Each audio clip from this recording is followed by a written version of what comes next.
Hey y'all, so today it is about 60 degrees and overcast here in Oklahoma City, and we just have a lot of backyard maintenance stuff to get done to get ready for spring. So I thought I would take you guys along. It's mainly just cleaning things up. I am going to plant a few things. I just can't help myself. I went to the garden center and got some boxwoods, and then I have some plants that I overwintered inside from last summer that I didn't end up getting in the ground. So I'm gonna try, fingers crossed, to get all of the stuff on my list done today. Don't know if that will happen, but we will see. It's worth a shot. What else? Well, why don't I just flip my camera around and I'll give you a look at the backyard, what we overwintered inside. I overwintered my maidenhair ferns pretty successfully inside this year, so I'm really excited about that. We will get some things placed on the porch. I'm ready to just get some of my planters out, get the back porch looking nice. And I do realize that there is potential that I may have to bring some of those things inside again, but that's okay. It's pretty easy. It's mostly small planters. And then I also have a new fiddle leaf that I need to get in a container. Need to trim up the hollies and you know, whatever else we can find as we go. But let me flip around real quick and I'll show you what the back looks like, and I'll show you the plants that I recently got, and we'll go from there. Okay, so Scottish moss right here. I'm really excited about that because if you've paid attention to the last couple videos, you know that I am going to go a lot of lime green tones back here in the back. I honestly think I'm going to go all different variations of green with a little bit of purple mixed in. So you might remember when we had this patio completed that the stones came out a little further towards me than they did before. So I have some more room to plant. So this actually gets a decent amount of direct overhead sun because there is a hole in the tree from the ice storm from like 3 or 4 years ago. And I never cleaned up some of this window box, but some hostas, some heuchera, and things are coming back in there. So I'll get that cleaned up today. And I'm gonna tuck some of this Scottish moss back in here away from this center section because it's full shade. So I am going to kind of place those. I will also be planting some of that Scottish moss in pots. That's a blue star fern right there that I got a couple of weeks ago. I need to get that in a pot as well. And then we'll be getting all of the ferns and the Scottish moss potted up in the remaining planters up here. And then what else? We still need to get that stuff painted. I totally forgot when our painter was here doing all the other stuff. I forgot to have them paint the connections, the boxes, and the sprinkler box. And a lot of people have commented on the trash cans before. This is all of the brick right here that we've taken out of the front yard and the backyard and saved, and we will be making a wall that comes up straight in front of those trash cans. We just don't have another place to put trash cans here in our lots in Oklahoma City, in these historic lots. We just don't have that much room, so you got to get a little bit creative. So those trash cans are going to stay there, and those bricks will build a wall to hide the trash cans.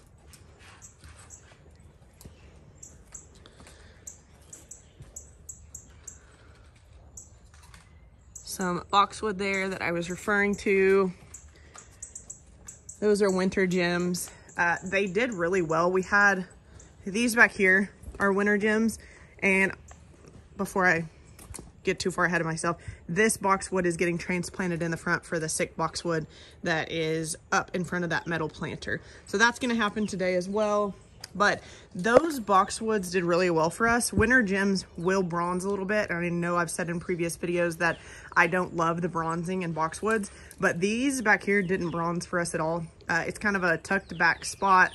It stays a little bit warmer because it's under trees, and so those boxwoods there didn't get any winter burn or anything like, or bronze. These pots are gonna get cleaned up today. I have some ferns that I need to put in some planters. You guys know I love ferns. Those are maidenhairs. These are the maidenhair ferns that I overwintered inside, and they did really well. You can see all that lime green. This one is the only one that struggled a little bit, but it is coming back. I'm also going to get all of the boxwoods trimmed up today as well. I'm just going to take after them and just shear them up pretty good, because we are getting ready to totally transform this space. The wholesale nursery doesn't open up until April 1st, so I can't go pick out plants until then. Probably get the hanging baskets emptied out up there. We have 6 total hanging baskets. All of these, so this is my fiddle leaf. I chopped it recently. I want the base to get a lot thicker. It's actually pretty thick right now, but I want it to get a lot thicker, and I want it to be in tree form, and I'll take these leaves off as I get it more into tree form and get the trunk just a little bit thicker.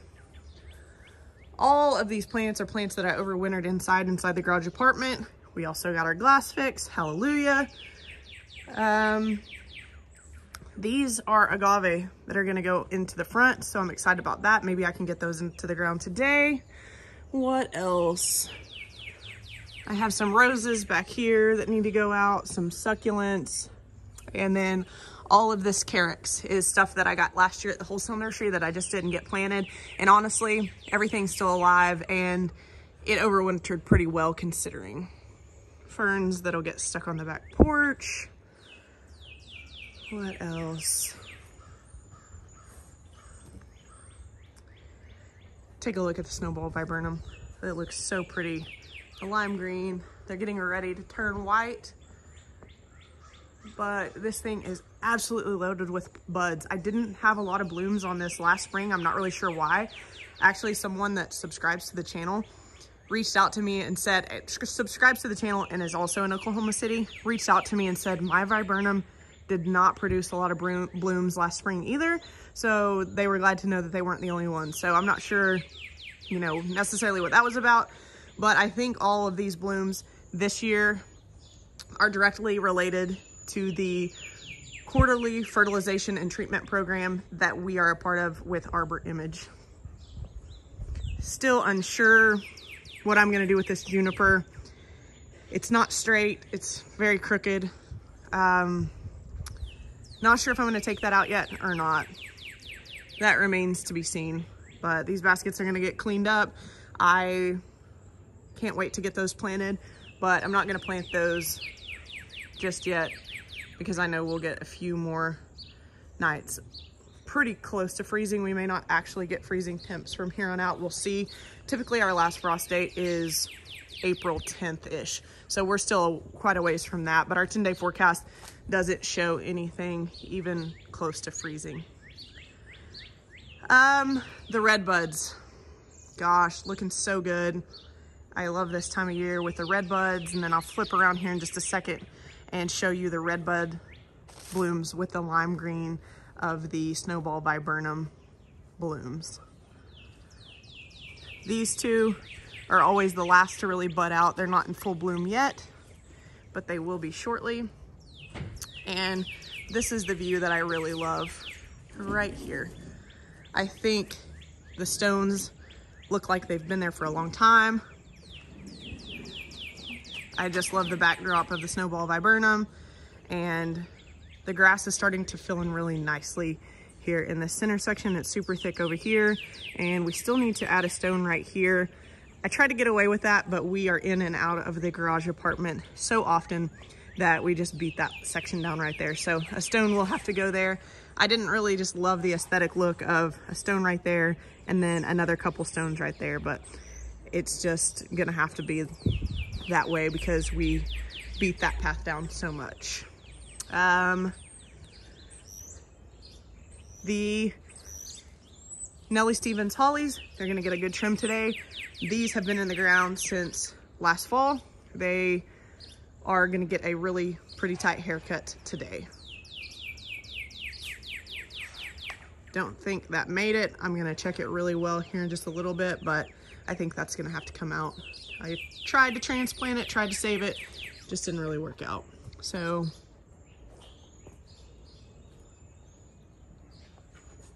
let's go over here and get all of this stuff unloaded from Tommy's truck. and I'll set my camera up and we'll get started on all of the things that need to be done today. Something else I should mention is I'm also going to fertilize all of the boxwoods up front, even though they're gonna get fertilized by Arbor Image here pretty soon. I still want to throw some plant tone down underneath the mulch.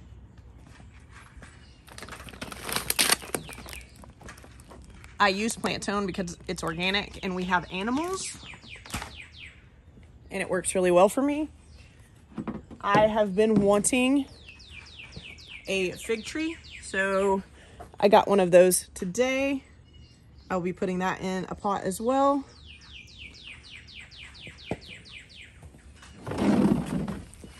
And winter gem boxwoods. The mature height on these is 6 feet by 6 feet. I will be keeping these relatively short and compact.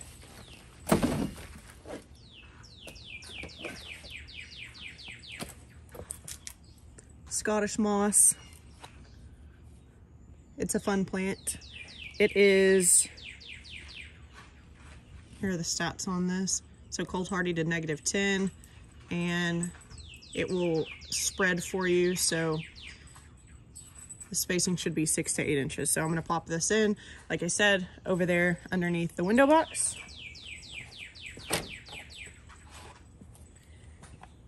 And I also got a lime green Dracaena for a small pot on the front porch.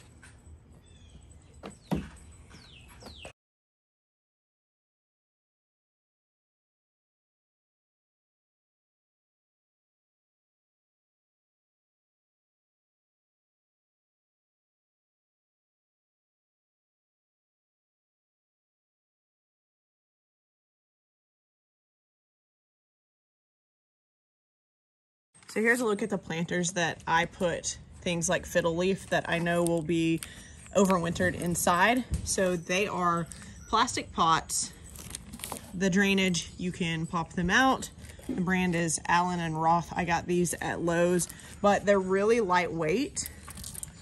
And I think these are about 18 bucks. So for a pot this size, $18 is really cheap. And what I do is put them on rollers. So like that one right there has a roller, and I ordered a roller for this one. I'll share that link with you for the roller down below, but they're a really, really good price for some larger pots. If you are having to move your plants in and out, they're lightweight and super convenient. Okay, so I'm gonna get this fiddle leaf planted really quick. I don't do anything special. I'll throw some potting soil in there, and I'm not gonna add any fertilizer to it because this is brand new potting soil, so this will be okay for a couple years. And then as probably late summer, I'll add some, midsummer actually, I'll add some fertilizer to this pot, and fiddle leaf should do really well. I have a lot of success with growing fiddle leaf outdoors in like a little bit of morning sun max, and then the rest of the afternoon is shade.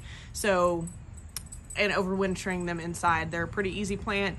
In my experience, they take more water initially than I thought. I struggled with some fiddle leaves really early on, but I watered them on a regular basis and keep the soil moist all the time, and I've had great success with them outdoors.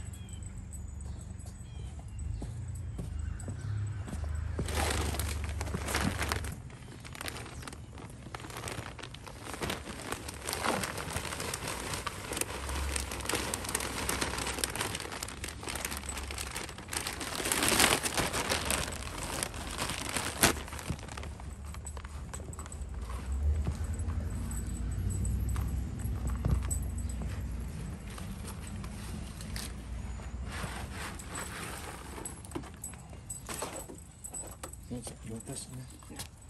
Sword?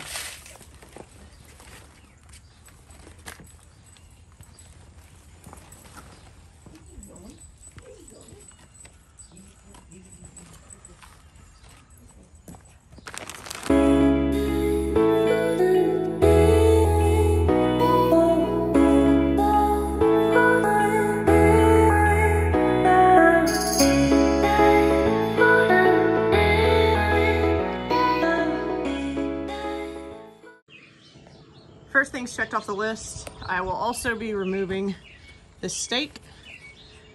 These are, you know, they will grow into tree form, and when things are staked, they're not as strong. It's windy here in Oklahoma City, so once you get to a certain point, I think that it's important to remove the stakes so that the wind will help make your plant a little bit stronger.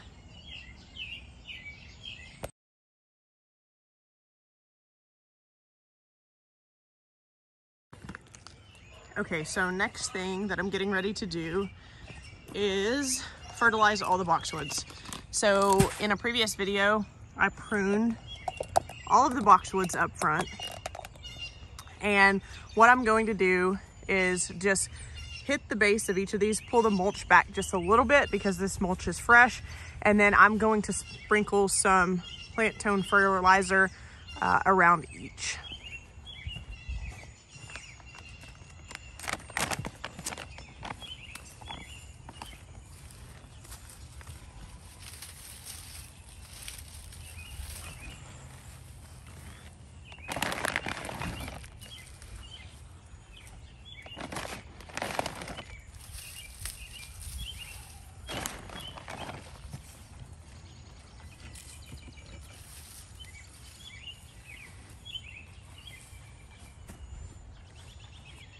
Just like that. So I'm going to speed this process up just a little bit.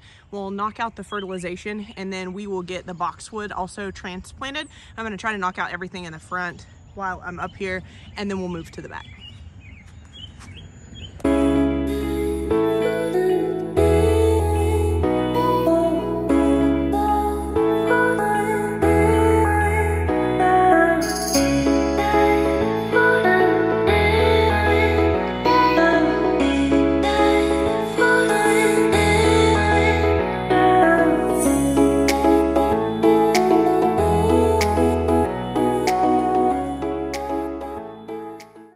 So that's it for the front. Got everything fertilized, and I just watered the boxwoods the other day. Boxwoods don't typically like wet feet. Actually, I'm not done. I lied to you. I forgot about this boxwood. So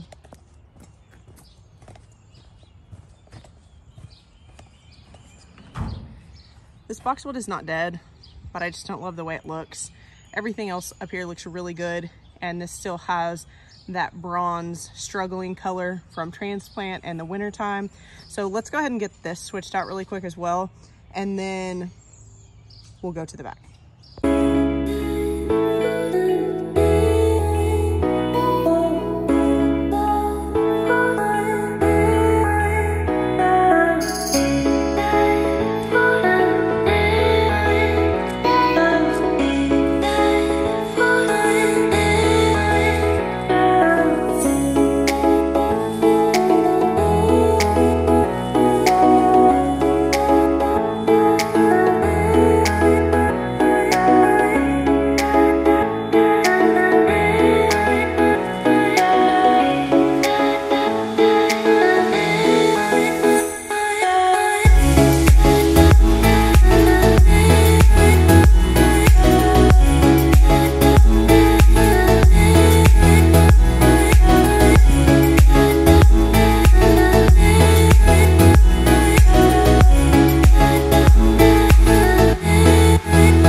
Okay, so that looks so much better. Got it watered in. Will need to get it a little bit more shaped up. And then because it was, the back of it was faced towards the back of the house where it doesn't get any light, it probably needs to be pruned up a little bit, but I'm gonna see if now with some proper light, if I can get some buds to start forming on the back of some of those sad looking branches back there. So I didn't water it in too well because the soil was already pretty damp, but I will water this pretty consistently over the next couple months before it starts to get really hot to try to get it rooted in. Okay, so now that that is checked off the list, next things next is these hollies and all of the boxwoods. They're getting a fresh trim.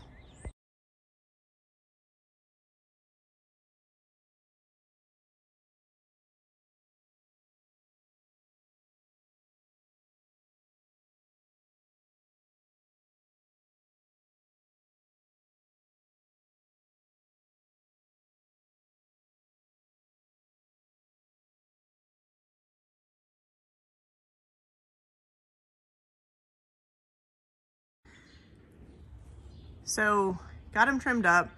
I got them as trimmed up as I'm going to get them for now. They're going to have to do some leafing out. I think this middle one, I know they were planted really straight when they planted them. I think it might have settled just a little bit. You can see the difference in space right there. That kind of drives me a little bit crazy, but I didn't want to prune too hard. So this will be fine until the next pruning. And then this looks a little bare right here, but those are live branches. They just don't have a lot of leaves on them for whatever reason. So, you know, hopefully I can get this side filled in just a little bit more and just kind of start to take this middle holly up just a little bit more in this direction. It's really thick over here though, so I want to let this thicken up over here before I really start pruning. So that will probably happen in the fall. All right, now let's go ahead and tackle the boxwoods.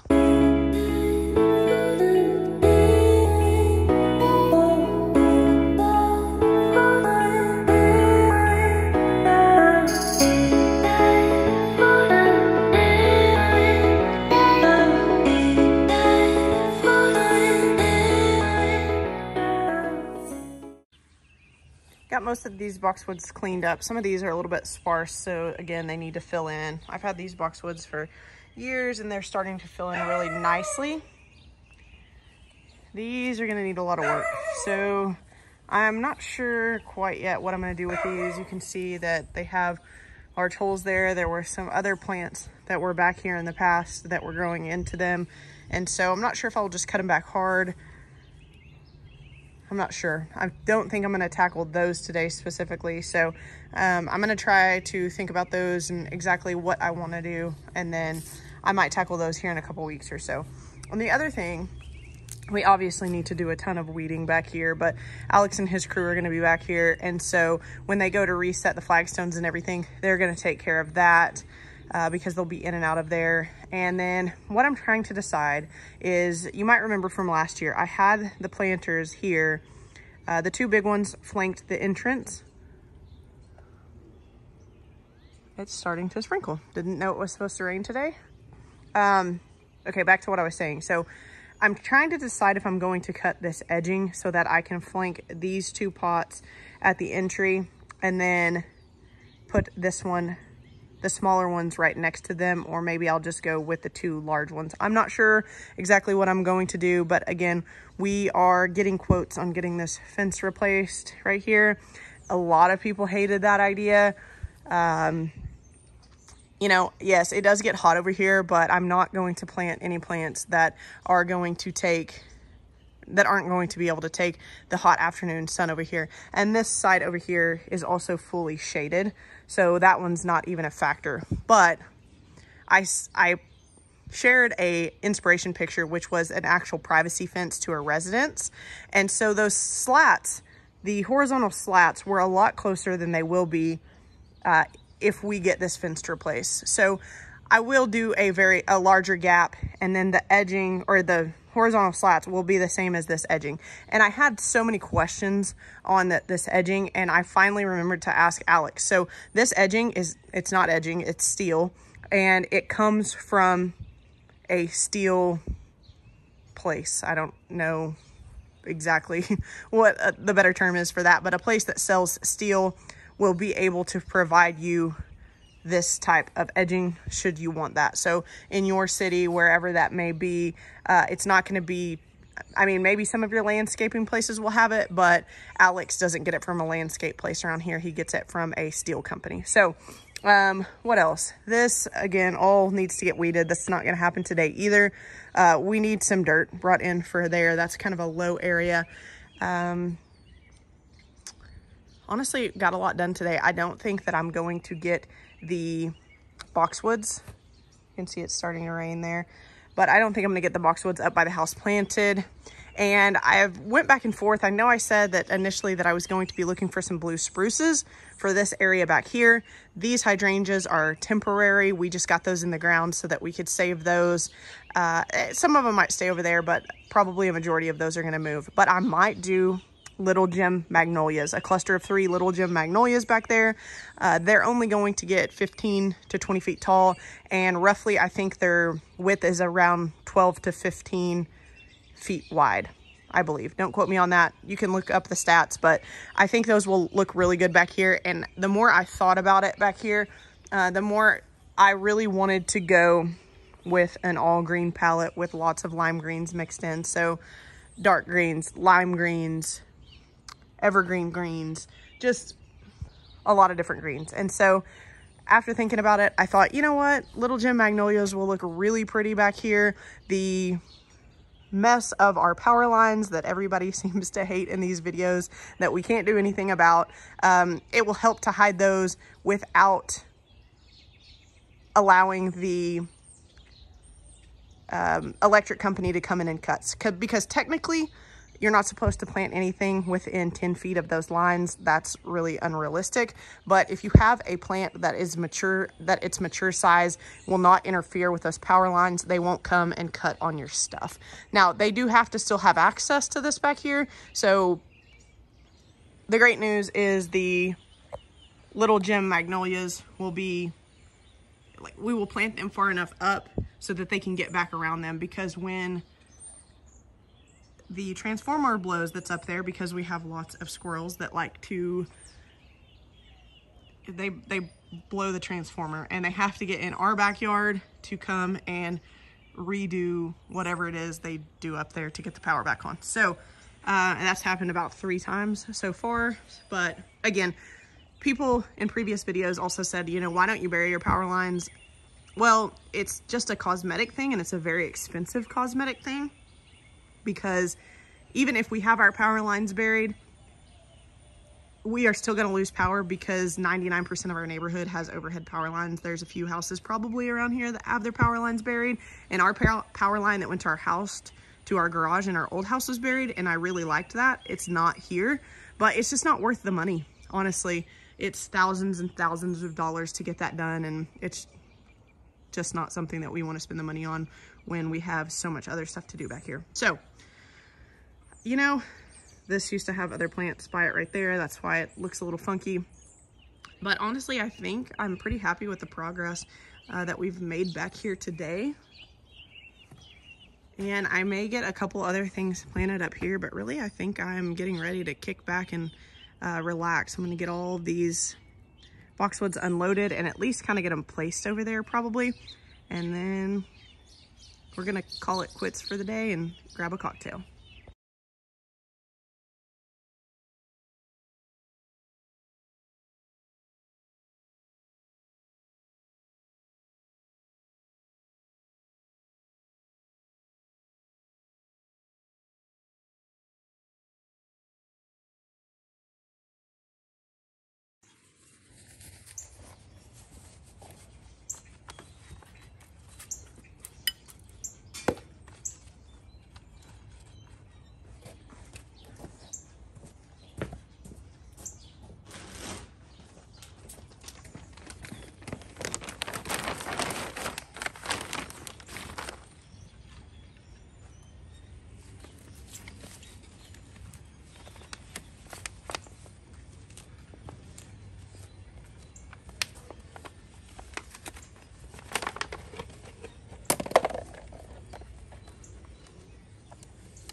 Well, the last thing that I'm going to do today is get these 2 boxwoods in these pots right here.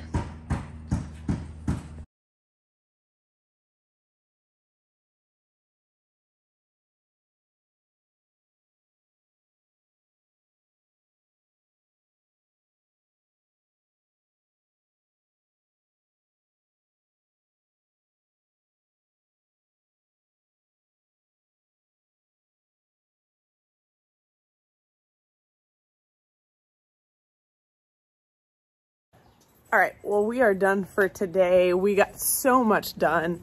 I thought I would come up to the front and kind of give an overview of what that looks like with a boxwood that doesn't look half dead. So we'll start up front and then I'll show you all the progress in the back. All right, so earlier in this video, you saw that I got all of the boxwoods fertilized. I got this boxwood replaced. It will need a little trimming and shaping, and I'm hoping that the backside kind of flushes out as the weather starts to really warm up. It actually rained on us a little bit today, which made the back patio area kind of a little bit messy with all the garden soil and things like that we were dealing with. But because of the overcast, the front's looking really, really good. I've had a lot of requests for a full front shot, and so here it is.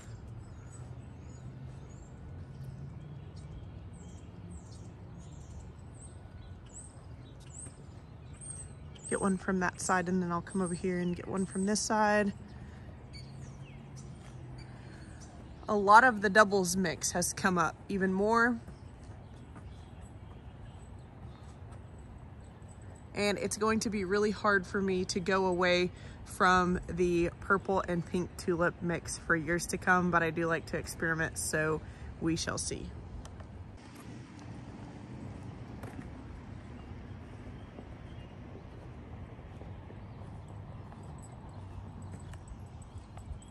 Everything's really starting to put on some growth here in the front, and I'm really excited about that. The painted Japanese ferns that are along this edge have all came back, so I'm really happy with that. This edge all along here along the driveway is a tough edge because it slopes down, so there's a lot of water runoff, and it stays fairly on the dry side. The sprinkler system doesn't get it very well either, so something that we have to watch. Got the fiddle leaf planted. It looks really good. I have it face the opposite direction. It was starting to lean as it was growing back towards the house, so that should correct itself. Got all of these tulips coming up that were from the very kind subscriber Irene, and you can see that the squirrels have been in there. I was going to plant some more pansies and violas in there, but honestly, with how early we were on spring, I just decided to forego that. Now let's go back here in the back. And I got the boxwood that I took up from the front, put in a pot. It's currently in plant rehab. I got a couple of boxwoods planted in those planters there. I got the back porch looking a lot better. I really like the addition of the Scottish moss. I'm super happy about that. You might see back over there behind that gray pot that that's where I'm storing it. And I'm really considering removing the Nandina that's right there, as well as the yew. It's kind of scraggly and it doesn't get enough sun right there, and I just really have never liked it. So I think I might just clear this out and forego the height that those provide and just use the pots and the texture and the difference in colors to create a little bit of an impact instead of height. So I probably will be doing that. That is a very shady area back there, and so the Scottish moss should do really well back there. I transplanted the other boxwood into that pot that was over there. I need to get to work on that hanging basket. Here are the new boxwoods, and I think that they will look really good. So I didn't get after these today. This needs to go somewhere else. This is really heavy and it's really wet. So Tommy and I didn't want to move it twice. We had a hard time moving it together. So I think these will look really good. And just a fresh hedge of boxwoods will make me really happy. I was trying so hard to use what we already had here in the back. And some of you might remember, if you've been following along for quite some time, that a lot of these, when we dug these up, looked like they were 2 or 3 really small plants put together. And so you can see that we've had some die off from what looked like separate plants. And I wasn't, I didn't have a lot of promise when we dug those up to transplant them, because their roots were, they didn't look great, to say the least. So I wanted to give them a shot, and they've really kind of struggled. The 2 that did well, I have removed. 1 went to the front and one went to the pot that I just showed you. So they had a bunch of these winter gem boxwoods. And so I thought, well, I'm gonna have to do it eventually. And so let's just go get a new hedge of boxwoods. And so once we start really transplanting things in the back, and then really adding a lot of new plants, which will be after April 1st. The wholesale nursery doesn't open till then. So I will remove those at that point and then plant all of these new winter gem boxwoods and figure out what I'm going to do with this front area. What else? The hollies got trimmed up. I am not super happy with the shape, but I didn't want to take off too much at one time. I think this middle one settled a little bit over to the right after they planted. The left and the right one are super straight, and this one is a little bit off, but we can correct that with pruning over time. It'll just take more time than I would like because I'm impatient. I got these boxwoods trimmed up. These honestly probably will not move because they are clumped together. I will be dealing with pretty large bald spots should I dig them up and try to transplant them. These 2 right here will probably stay. And then got the boxwoods, 1 right there and 1 right back there. I got those a little bit of a haircut today as well, and then undecided on exactly what I'm going to do with these. I think these are gonna be a pretty hard trim back and might need to go in a pot for a little while, because I don't think that I want boxwoods along this front. It's kind of a catch-22 for me, because I would really love, I'm totally blanking on the name of that plant right now. Barberry. Anyways, I will put it on the screen, and I think I would love to go with a hedge of those there because they're so tough. They're really, really tough, and I think that they can withstand the slightly added heat if we do that metal fencing that we have talked about. Didn't get to any of this today. Did get the yard mowed. So really, you know, a full day's worth of work back here. And it's all really just starting to come together for us back here, and we are so excited. So, and that is all that I have for you all today. I appreciate you so much for watching. If you don't mind, like and subscribe, and any of the tools or products that I use, I will link in the description below and or in the pop-up on this video. So thank you guys. We'll catch you in the next video. Bye. Oh, and one more thing. So some heuchera, and I know people will ask, I had a lot of questions about this last year. That is a Munchkin Fire Hosta. You can, I don't know if I can get over here, but a couple of them are starting to come back. I think I planted 4 or 5 of them in here, so hoping those come back. If not, I will be getting more of those, because those are a great small size hosta in that lime green, chartreuse green color that we're going for back here.